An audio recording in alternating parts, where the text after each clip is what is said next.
Hey, Steve Beecham here, and so when I can, I want to try to bring you what I call local rock stars, people in our hood, people in our village that are doing really well and successful people. And so today, I'm going to interview Mark Zielinski, who's considered one of the top mortgage loan officers in the state of Georgia and has been for some time. So if you're in the mortgage business, you know who Mark is and you know he's a legend. And so Mark's agreed to come to talk to me today a little bit. So I hope you can get some words of wisdom and some nuggets out of this conversation that may help you in your business, whatever that business is. So thank you for coming, Mark. My pleasure. So one of the things I want to ask you first is, what do you think are the things that you do differently than the average person in your business, that as from where you're sitting, as you see it, what do you sit back and go, man, they ought to do that more? They're not really thinking about that. Are there certain things that you see that others aren't doing that you think you do? I think in summary, most loan officers in the business do 90% of the same thing together. Everybody contacts the customer. Everybody pre-qualifies. They go through the numbers. But I like to think of myself as going that extra 10% or that last little bit that other people don't. I answer my calls quicker. If I don't answer the call, I return my calls quicker. I take an interest in my people. When the customer calls, I take the time to get to know them a little bit over the phone rather than just jump into, think of them as a customer. I get to know them as on a personal level. How do you do that? Well, I just start talking with them. Just ask. Just when are you generally interested in? I am, yeah, I really am, because what happens is you go through a loan application. For example, question, do you have children? Yes, I have children.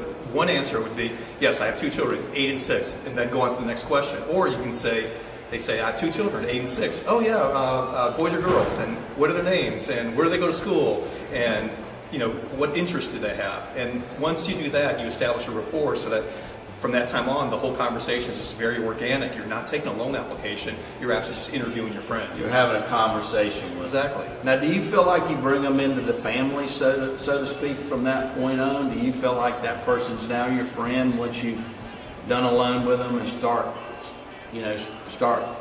marketing to them afterwards? Everybody's different. Some people honestly will shop for the last nickel that they can possibly get and get the very, very best deal they can. But in general, I think that's a true statement that once you earn the trust of somebody, it gets easier from that point on, and they may not shop you as much, and they may just go with you because they trust you. So what about, like in the mortgage business, we call on real estate agents? So how do you view that as far as who you decide to talk to or which agent you decide to build a relationship with? How are you thinking about that? That's a good question. I think what I do, I try to have all my interaction and all my meetings very, very organic. What I mean by that is I try not to make cold calls. A cold call is always going to be the toughest type of call to make, and it's possible to be successful with cold calls, but why take the harder approach? My approach is to go to a closing, meet the listing agent that you may not have had an opportunity to talk to previously, and just kind of have a conversation with them one-on-one when you have them at the closing table. So how else would you meet agents to do business with? Through our kids are grown now, so it's not as easy. Not as easy, is yeah, but when the kids were smaller, what I would do is the sphere of influence of my kids, meet their parents, meet their friends, through church, just in everyday life, everywhere you go. You don't go to complete strangers and hand out business cards, but you just... But we used to do that, right? Yeah, we used to do that, but again, if you can meet people and get to know them on a personal basis, and then undoubtedly the conversation comes up, well, what do you do for a living? And you say you're in the mortgage business, and say, hey, do you know anybody who's needing a mortgage? Can I help you in the future? So do you ask that? I do, yeah. Do you ask people if they know somebody that's a real estate agent? I do. A lot of times if I have a customer that will call in, they don't have a agent already selected, I'll ask them what area of town they might be looking at, and I will match them up with a realtor that will know that area. So do you think you ask people that you know for help, for meeting a customer or meeting an agent? Or do you think you do that naturally, or do you wait to see if it comes up? In other words, I call that painting a picture, or do people know that you're looking for that when they meet you? Honestly, I think that's something I could probably improve on. I do it sometimes, but I don't make a conscious effort all the time to do that. Okay, so what about time management? How do how do you manage your day from the time you get in there to the time you leave? Like, what's your normal work schedule? You know, in general, I get in the office about 9. I try to get home by 5 or 5:30, just to kind of keep a normal. So that's semblance pretty of life. short. Yeah. You're not like you're feeling guilty about that. No, but then again, when I get home, I may take calls too. So right. We're truly never truly off. Do you see it that way?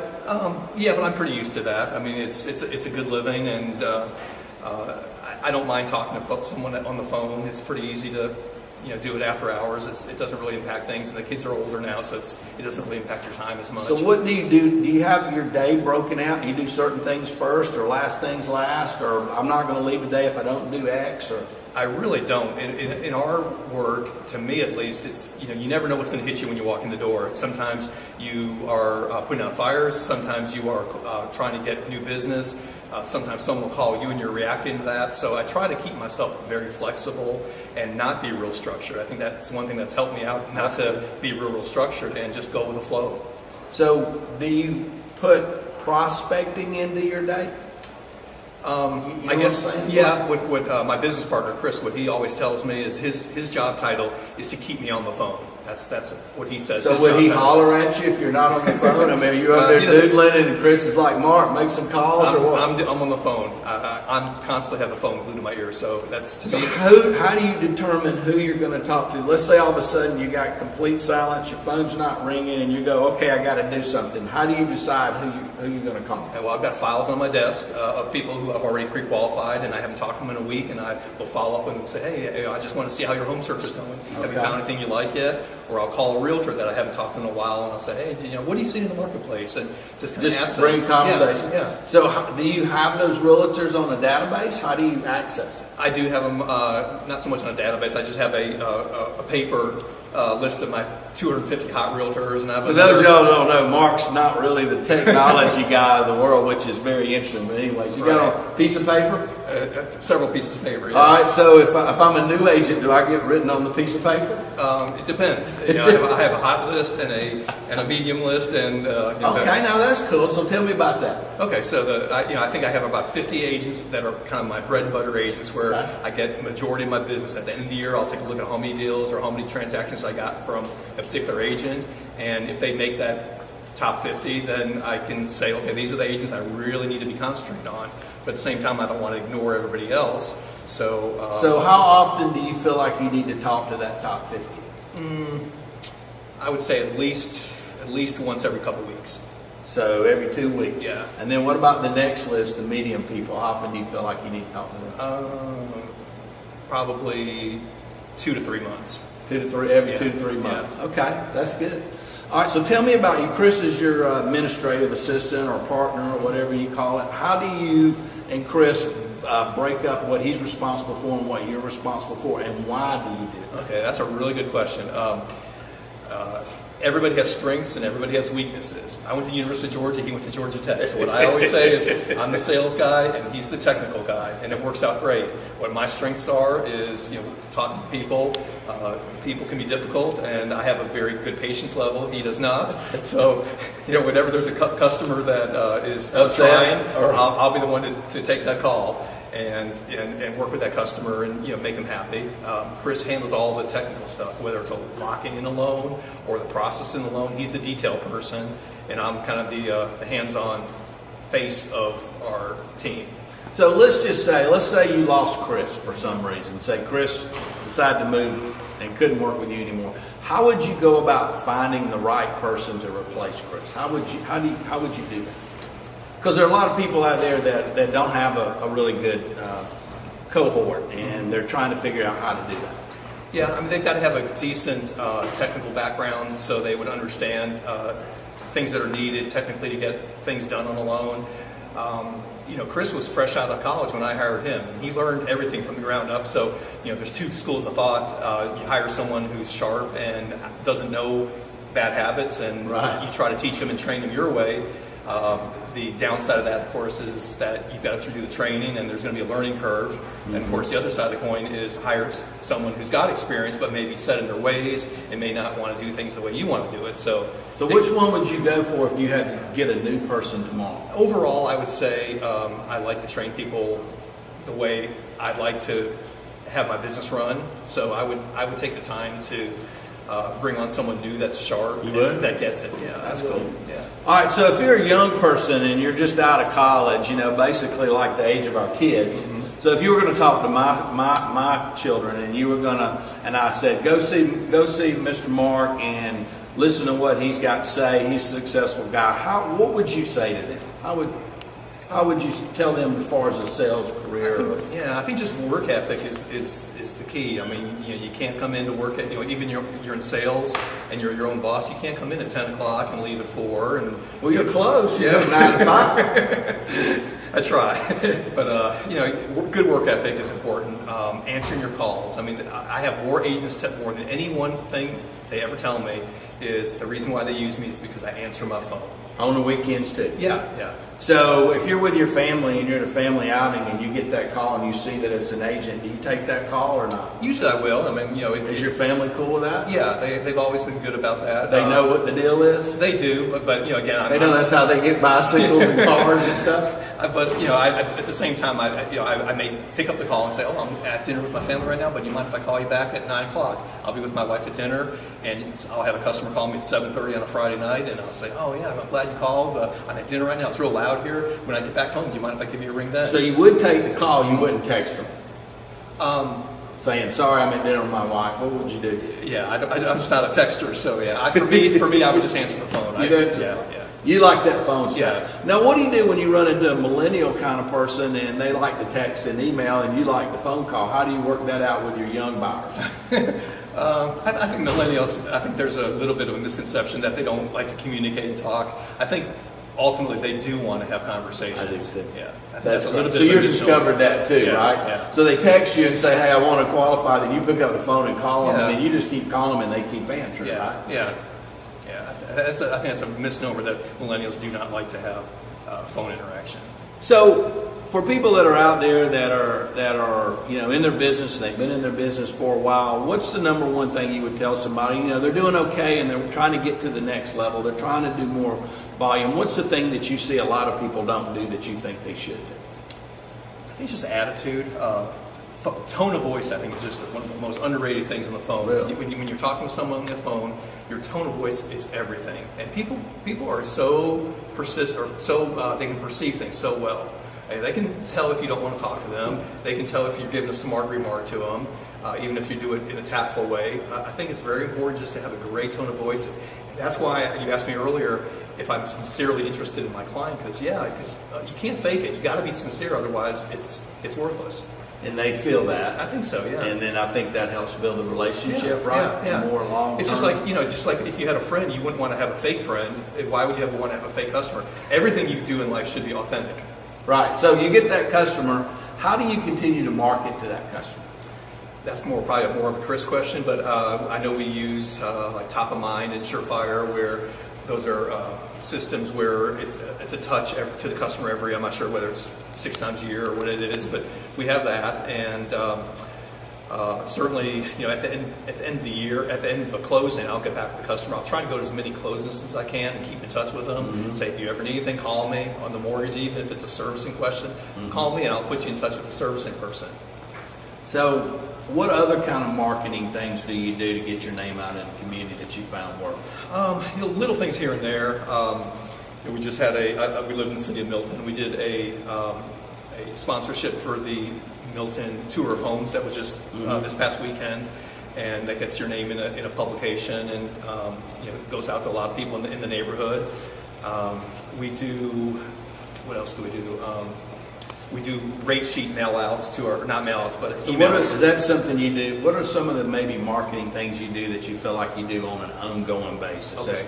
Yeah, that would be rate sheet to our clients once a week on Fridays. So that would be your agents, right? Yes. In that particular case. So once a week they're getting something from you. Right. Okay. And then I think it's through Surefire, we do birthdays to our clients and anniversaries in the house and things like that. And you collect that data when you do the loan right. application, so you know when their birthday right. is and stuff like that. Right. So what do you do as far as getting better at your craft? Do you read a lot? Do you go to seminars? Do you have mentors? What do? Do you do anything to Honestly, get better? honestly, no. I think, again, for me, it's just always concentrating on my attitude and just being excited to, for me, it may be just another mortgage for a customer, but it's somebody's first house that they're buying. And you got to share that enjoyment with them and that excitement. So you get excited, you're passionate about that. Yeah, I try to, empathy is the thing, I think empathy is the difference between being authentic and fake. If you're empathetic, you automatically are going to be authentic. So you want the person that you're doing business with to know that you really are into this deal, you really care, and you really want the best for them. Right. And you feel like that's what's giving you. So do you get a lot of referral business because of that? I think so. Yeah, I have. I mean, I just over the weekend I spoke to a customer that I did his the father's loan first. Now I'm doing the son's loan. So here's the thing that I think is different for a lot of people that are successful is that how the conversation you have with yourself. And this is kind of going into the deep stuff for you, but do you like when you pick up the phone and there's a new customer there, are you talking to yourself in a certain way? This person is going to fall in love with me. I'm going to make sure I take care of this person. Or somebody calls you and they're upset. Do you feel like you talk to yourself in a certain way? Say certain things. You have little tapes you play, like I always say my stuff always works out. I've got somebody that's not happy. I just keep saying to myself, my stuff always works out. My stuff always works out. Yeah. Or an underwriter saying, you know what, this loan's not going to be approved. I'm going, oh my gosh. And do you do anything like that? I think it's just I don't know if I do it consciously, more subconsciously. I think I do. When you mentioned if the customer is upset or if they have a problem, learning to be a listener instead of a talker is important. So do you tell yourself, I'm going to listen, Yeah. and make sure I understand what? Yeah, bite your tongue, let them talk. Let them realize that if they're yelling or in a high voice or a excited voice on the phone to you, that it's not anything personal. It's the situation. Right. So just try again. Just be. What about if you were going to go in and kind of cold call on somebody? How would you get yourself ramped up for that? I haven't done cold calls in a while. I guess you have cold calls. Say I ran into a real estate agent. Say, hey, Mark, here's a great agent. You need to call her.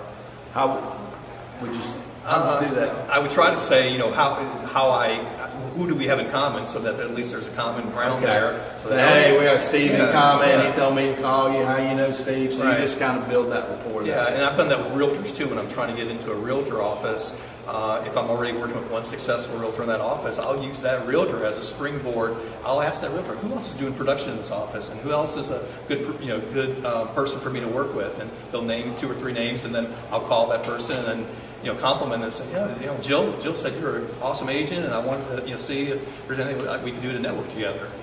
So what I've learned today is that really being genuinely interested in your customer is a big piece for you, and that you feel like that that warming up that introduction is a big deal. If I can get somebody else to introduce me, or if I got something in common to talk to that person about, then I can build a relationship with them. It's a lot easier that way. Yeah, for sure. So, how long? I guess the thing that's remarkable about you is you've consistently been a high performer. So you're doing way more transactions than the normal person's doing. Why do you think you're able to do that? I do have goals. We have a closing calendar in our office, and we like to do between 25 and 30 transactions a month. We've done as many as 60 a month in busy times, and sometimes it is less than that. But I think that's a constant. Do you look at that board and you say, "Man, I got to go to work"? Yeah, all day long. So having that goal is critical, and it's of that month. Right. Yeah. Right? It's the month and the following month. Right. So we're in whatever month we're in. You're looking at your closings for next month, Right. and you need to get busy now to get those next month. Right. And so that's a motivator. For Right. you. Yeah. Absolutely. What else would be a motivator? You ever look at your checking account at home? Or college tuition's a motivator. College tuition's a motivator. Do you feel like that because you got college tuition and say 10 years ago you didn't? Do you feel like you're more motivated now because of that? I think again, going back to where you're coming from, people are perceptive. I think people do perceive if you are looking for that next commission check and you need to get that. So you don't want that perception? No, I don't want that perception, and I don't want to portray that perception. So again, I just try to say, what can I do for you? Focus on other people. I love it. Well, that concludes our interview with Mark. I appreciate you tuning in, Mark. I appreciate you being here. And so he's my guinea pig. He's my first one. But y'all let us know what you thought. And if you're looking for a guy to do your mortgage, one of the best guys in the world to do your mortgage, it'd be Mark. And I highly recommend you give him a call. Thank you.